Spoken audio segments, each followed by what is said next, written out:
Welcome back, everyone. We've got absolutely breaking news coming out of the Caribbean, coming out of the Venezuelan coast and the United States Navy. I want to welcome you all back. Hope you're doing well wherever you're watching from.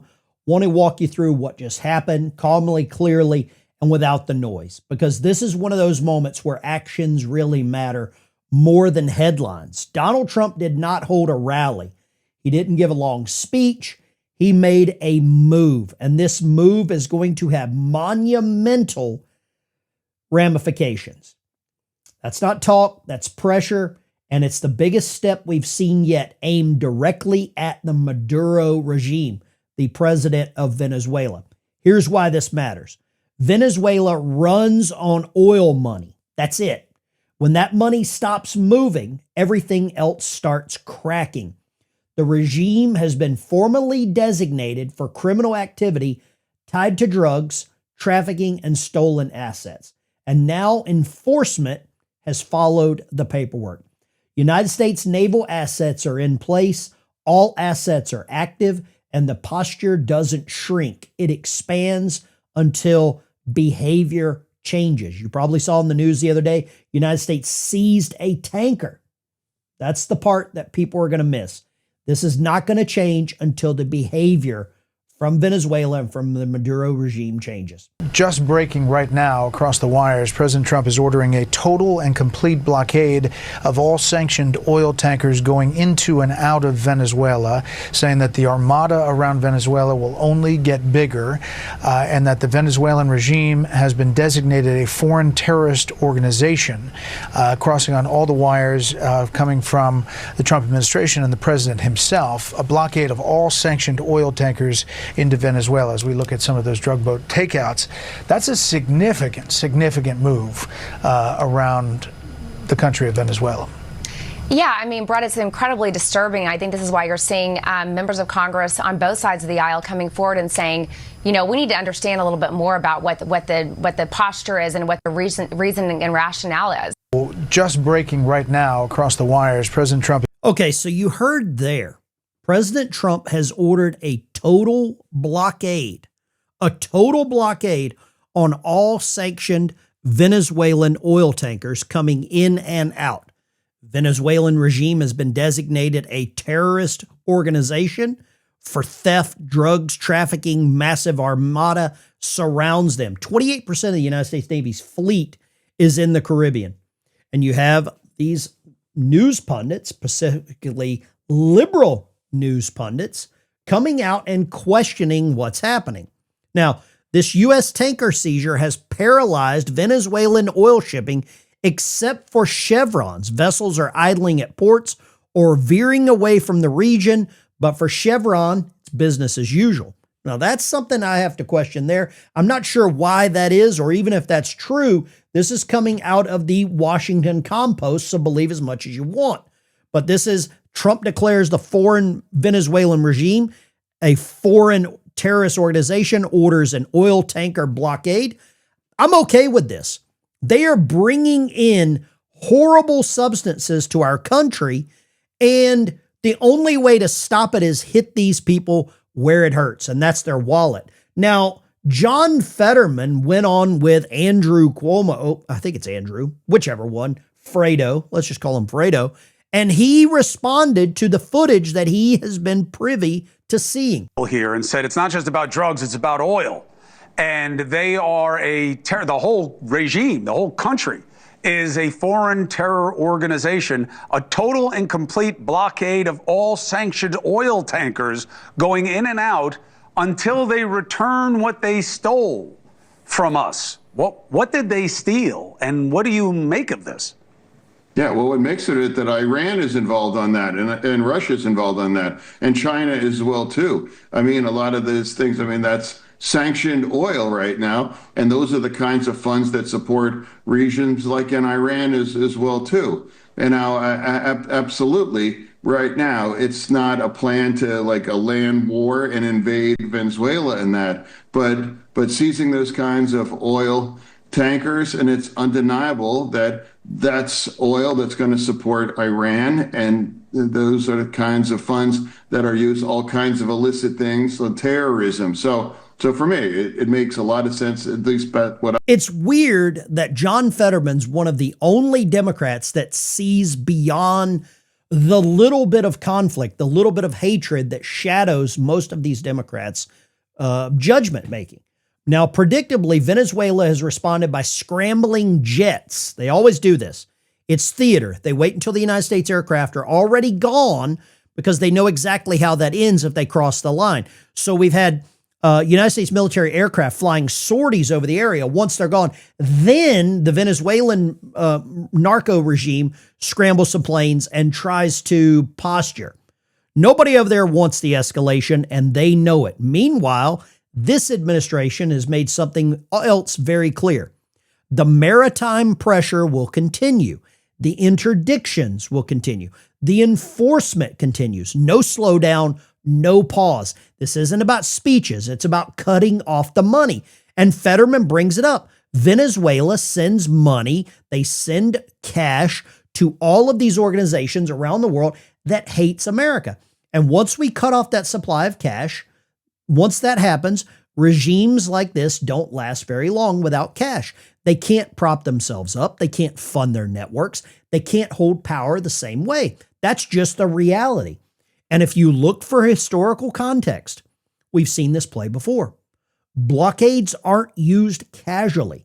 They're used when a country decides it's done tolerating the status quo. And I am glad to see this happening. Let's go here. This is another clip from the same interview with Fetterman. He brings up another valid point here. What did you learn, Senator, that gave you any comfort that we're not heading into some kind of extended military exercise around Venezuela or in Venezuela?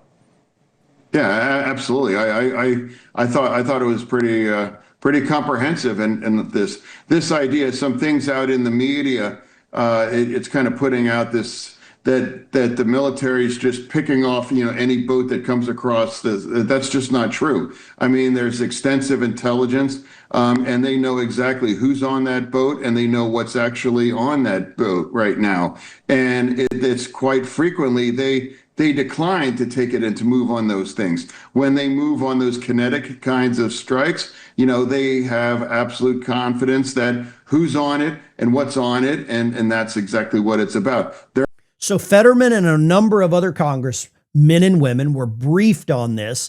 They were given information, classified information by the Secretary of War, Pete Hegseth, by the Secretary of State, Marco Rubio, by the Vice President, by the President, confirming, corroborating this information that we have. And the Democrats won't come out and acknowledge that except for Fetterman. Fetterman comes out and says this. This is a Truth Social post from Donald Trump. It was submitted by or shared by Pete Hegseth, Secretary of War. Venezuela is completely surrounded, largest armada ever, assembled in the history of South America, only get bigger.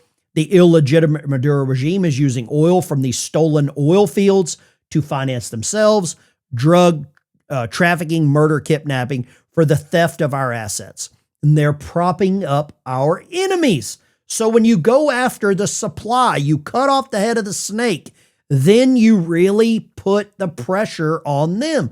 Says we will not allow a hostile regime to take our oil, land, or any other assets, all of which must be returned to the United States immediately. Trump is laying down the gauntlet. We are done playing games. Now, also, Trump dropped this little bit of, I say it's little, this is huge. He just put a full ban on certain countries from bringing people into the United States. It's a new travel ban.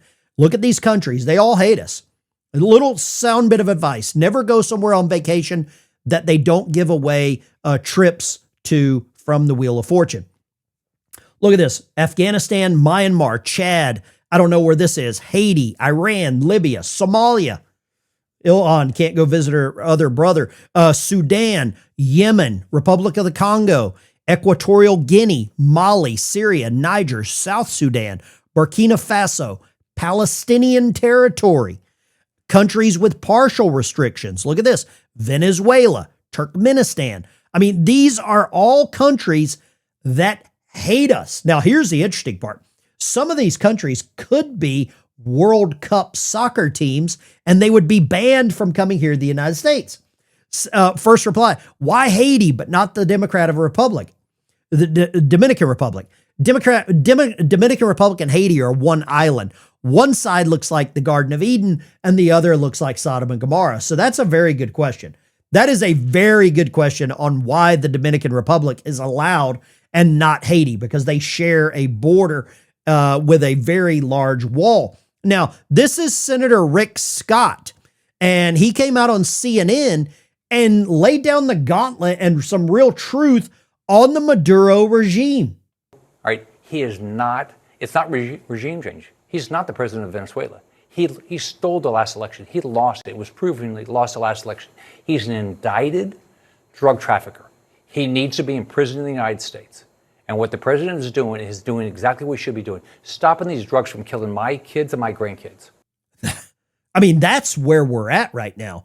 By cutting off the supply, it doesn't allow these horrible, heinous, disgusting, deadly chemicals to come in. Trump just designated fentanyl as a weapon of mass destruction, disaster, destruction, whatever you want to call it. It's destroying cities, destroying lives, destroying families. There's empty seats at dinner tables because of this.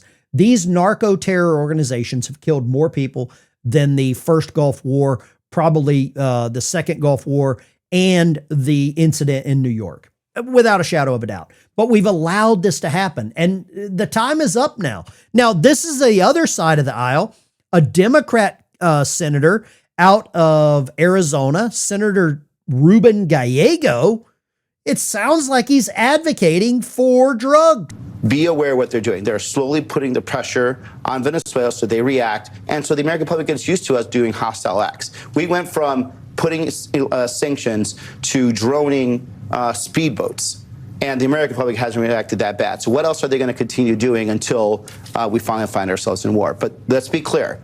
The goal of what they're doing right now is to get us into war.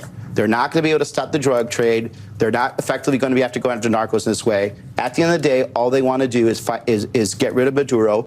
So it sounds to me like Ruben Gallego, and it says here, Gallego left his wife when she was 9 months pregnant. His dad was abusive and abandoned his family. Like father, like son. It sounds like he's abandoning the American people, abandoning some of these families that have lost family members due to the drug trade. Donald Trump has not gotten us into one war, but apparently Senator Ruben Gallego believes Trump is trying to get us into a war, even though he's, I don't know, signed peace agreements with 7 other wars around the world. He believes that's what's happening. New information? Absolutely not satisfactory. There are a lot of legal questions. And the American people need and deserve to see these videos. There was, in effect, no specific justification for whatever withholding is occurring, and the failure to provide them.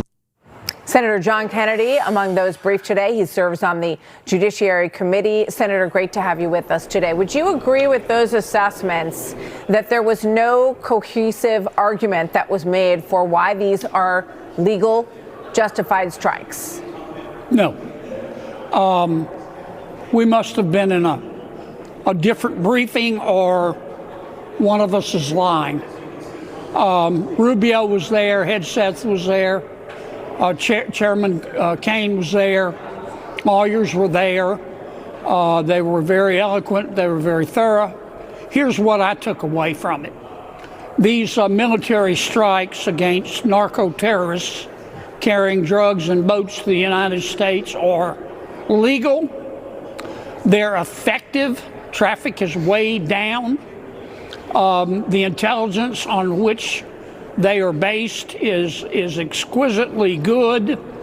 There are checks and balances at every stage to make sure that innocent people who just happen to be in a boat are not hurt.